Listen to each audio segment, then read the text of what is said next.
वसंत के अवसर पर दुनिया की सबसे सुंदर दिखने वाली धरती माँ भारती को प्रणाम करते हुए मैं आप सबके इस गुरु माता पिता को प्रणाम करता हूँ। बच्चों, आज तो आपकी बात कर रहा हूँ, इसलिए आपको बहुत ढेर सारा लाड प्यार और सभी लोगों को सुबह की राम राम।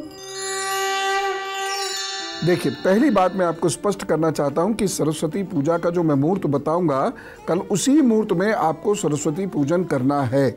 और जो विधि मैं बताऊंगा बहुत सरल सी विधि, अपना तो ऐसे ही मामला है ना, बिल्कुल सरल वाला, तो बहुत सरल सी वो विधि है और बच्चे सारे इस विधि से पूजा अवश्य करेंगे। अद्भुत दिन होता है ये, और इस दिन जो विद्यार्थी या जो लोग माँ सरस्वती की विधिवत पूजा करते हैं उन्हें बहुत सारे लाभ होते हैं। वैसे बहुत सारे लाभ सरस्वती पुराण नामक एक ग्रंथ में लिखे हैं, यद्यपि मैं नहीं कह सकता कि ये 18 पुराणों में कहाँ है, परंतु ठीक है, लिखे हैं तो अच्छा ही लिखा है, जो लिखा होता है सो अच्छा ही लिखा होता है। लेकिन मैं जिस रूप में सरस्वती माँ को देखता हूँ वह रूप आपके साथ डिस्कस करना चाहता हूँ।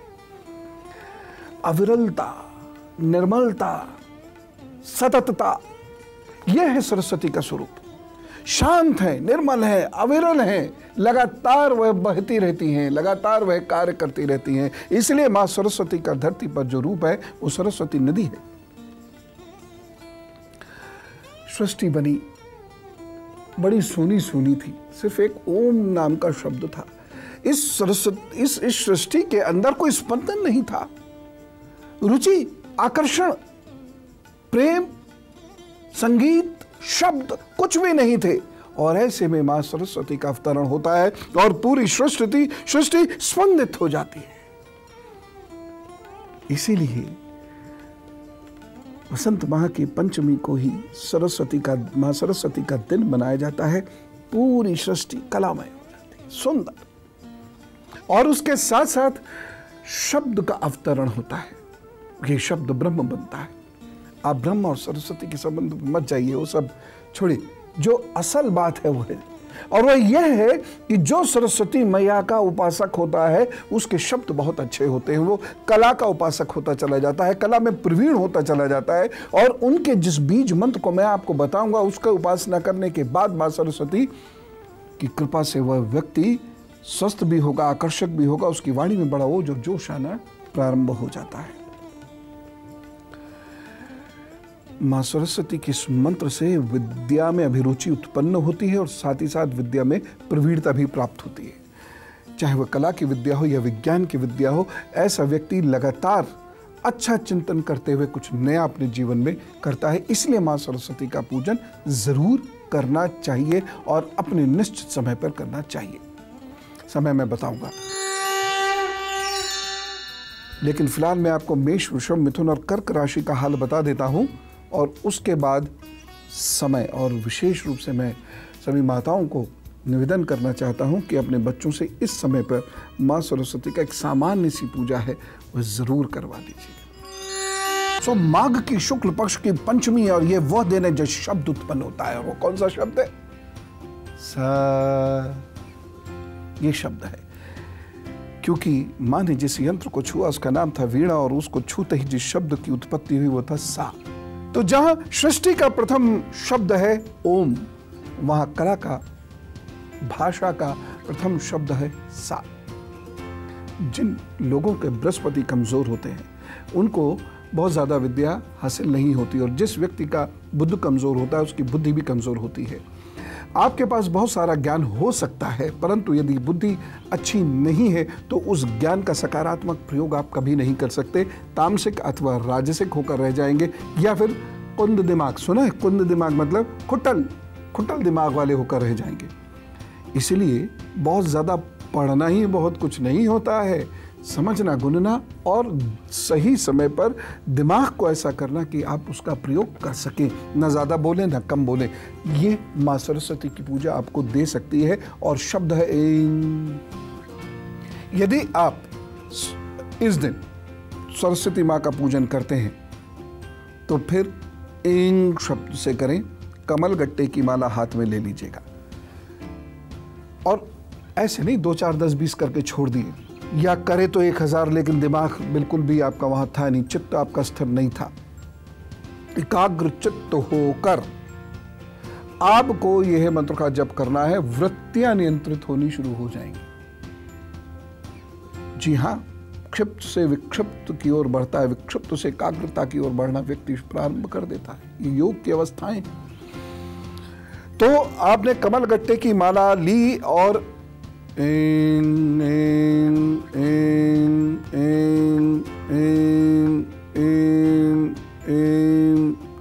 लगातार इसको करते चले जाइए। गति वही होगी जो मैंने अभी आपको बताई, और ये स्वर उतना ही दीर्घ में, ऐसे नहीं कुछ पता ही नहीं चलना ना सरस्वती को ना आपको।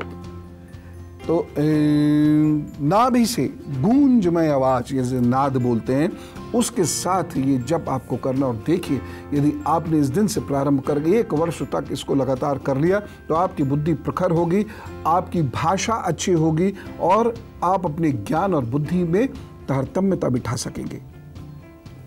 नेचुरली आप विलक्षण हो जाएंगे। सरस्वती की पूजा से घर का बृहस्पति भी ठीक हो सकता है। जब घर का बृहस्पति ठीक होगा तो कलह भी समाप्त होगी, घर में सुख शांति होगी, प्रेम बढ़ेगा, साथ ही साथ घर के बच्चे भी अच्छा कार्य करेंगे और लोगों के दिमाग भी दुरुस्त होंगे। एक अलग सी और अजीब सी पूजा बताऊं, ये पूजा साधक लोग करते हैं। यदि आप कर सके तो बड़ी अच्छी बात है। अगर आपके गुरु हैं तो क्या कहने, उनके पास जाइए, हल्दी और चावल ले आइए। ठीक, अगर ये कर सकते हैं। दूसरा रास्ता भी बता रहा हूं, हल्दी चावल ले आइए, ठीक, उसे मिक्स कर लीजिएगा। अब आपको जो मुहूर्त मैं बताऊंगा उस मुहूर्त में क्या करना है। और बहुत सारा चावल मत ले आइएगा, क्यों बहुत सारा नहीं लाना, ये बता रहा हूं मैं आपको। अब आपको क्या करना है, चावलों को बिखरा लीजिए और ये अक्षत होने चाहिए, यानी टूटा चावल नहीं चाहिए। और आपने अब अग्निकुंड प्रज्वलित कर लिया। अब आप क्या करेंगे, ओम ऐं स्वाहा, ओम ऐं स्वाहा। एक चावल उठाइए और डाल दीजिए, फिर एक चावल उठाइए डाल दीजिए। इसलिए कह रहा हूं बहुत ज्यादा मत नहीं आना, कई दिन निकल जाएंगे नहीं तो। जितने भी चावल उस थाली में रखे हैं जो आप गुरु प्रसाद के रूप में लाए हैं, उसमें हल्दी मिला के आपने रखा है, उन सभी चावलों से आहुति आपने कर देनी है। ओम ऐं स्वाहा। मन शांत रखे रहिए, बिल्कुल शांत रखे रहिए। बस जो मन की इच्छा है वह जरूर भगवान के सामने प्रकट कर दीजिए, लेकिन मन शांत रख के पूरी एकाग्रता के साथ ऐसे करते रहिए। कटोरी रख लीजिए या थाली रख लीजिए, टूटा चावल छोड़ते जाइएगा और ऐसे ऐसे ओम ऐं स्वाहा। बहुत सिंपल सा है मंत्र, बहुत ही सिंपल है, कर दीजिए। मान लीजिए अब गुरुजी नहीं है, आप क्या करें, या हैं तो आप उनसे नहीं ला सकते, फिर क्या करें। आप चावल ले लीजिए, हल्दी मिला लीजिए और विष्णु देव को प्रणाम कीजिए, भगवान विष्णु को प्रणाम कीजिए और फिर इस मंत्र का से आप आहुति दे दीजिए। किसी कारण से आप आहुति नहीं दे सकते तब क्या करें, चावलों में हल्दी मिलाकर आप दूसरी जगह दूसरी कटोरी में रखते जाइए, लेकिन फिर स्वाहा नहीं कहेंगे, ओम ऐं ओम ऐं ओम ऐं, ठीक, और वह किसी गरीब को दे दीजिए। कुछ हिस्सा उसमें घर में जरूर रख लीजिएगा। खास तौर से जब भी आप शुभ कार्य या मंगल कार्य के लिए निकले, उसको कागज में लपेट के या पोटली में करके अपनी जेब में रख कर निकलिए, और देखिए आपका काम बनेगा। एक काम और कर सकते हैं आप, और आप गुरु मंत्र 9:16 सुबह से लेकर 12:35, ये वो समय है जिसमें आपको माँ सरस्वती का पूजन करना है। 9:16 से लेकर 12:35 के बीच में ही माँ सरस्वती का पूजन होगा।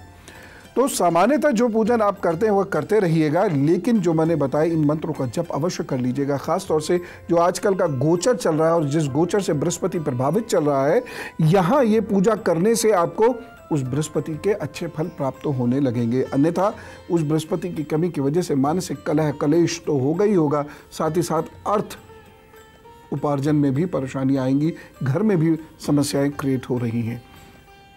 तो आप ये ज़रूर करिए और साथ ही साथ हो सके तो अपने शिक्षक को कुछ उपहार अवश्य दीजिएगा, या आपके जो गुरु हों, चाहे आप कलाकार हैं तो जो आपके गुरु हैं, या कोई आध्यात्मिक गुरु हैं, या कोई आपके विधा के गुरु हैं, उनको भी सम्मान अवश्य दीजिएगा। किसी भी रूप में वो सम्मान प्रेषित हो सकता है, मानसिक भी हो सकता है, ये ज़रूर कर दीजिएगा।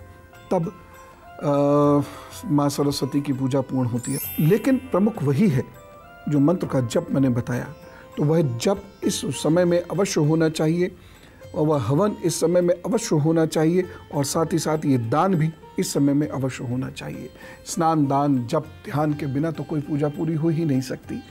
तो आप माँ सरस्वती का आशीर्वाद प्राप्त कीजिए और माँ सरस्वती का जो सही रूप है, कला का रूप, शुद्धता का रूप, पवित्रता का रूप, अविरलता का रूप, लगातार बहते रहने का रूप, गंदगी को अपने अंदर ना समेट के गंदगी को छोड़कर आगे निकल जाने का स्वरूप, इस स्वरूप को अपनाइए और जल की इज्जत करना सीखिए।